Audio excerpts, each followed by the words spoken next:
Do you know the difference between prediabetes and diabetes? We spoke to one expert who told us that although both are characterized by elevated blood sugar levels, one of these can be reversed if patients can recognize the signs early. The small device in this box is a powerful tool for people with prediabetes and diabetes. It's called a continuous glucose monitor, or GCM, and it helps patients self-monitor blood sugar levels. We do advocate for prediabetes patients getting a CGM because it just gives you so much important information about your blood glucose levels, which are, remember, higher than normal. Stephanie Richardson is a registered dietitian and says there are different versions of the monitor, but all are designed to help patients take control of their diabetes. So this is an example of one version of a continuous glucose monitor or a sensor. So you could wear it on your arm. Some of them are worn on your abdomen, depends on which brand you have.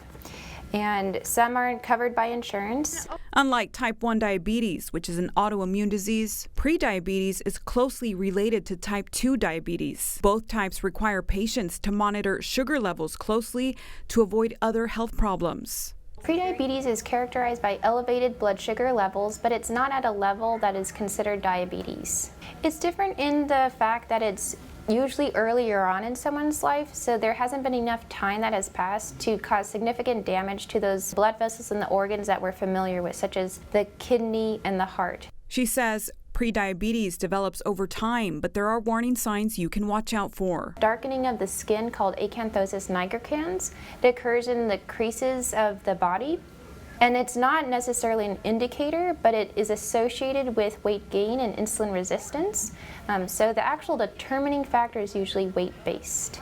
In 2018, the American Diabetes Association recommended that youth also be screened for prediabetes. So what we have from the NHANES statistics in terms of national trends in youth with obesity, so back in about 50 years ago, the 1970s, we were at around a 5% obese youth or overweight youth. And flash forward to 2017, it bumped up to about 20%, and we're still waiting for some current statistics. And while a processed food diet and more sedentary lifestyle can contribute to the development of prediabetes, there are ways, Richardson says, to reverse the prediabetes diagnosis. We often use the word remission to address this idea that you can move the dial with your blood sugar levels.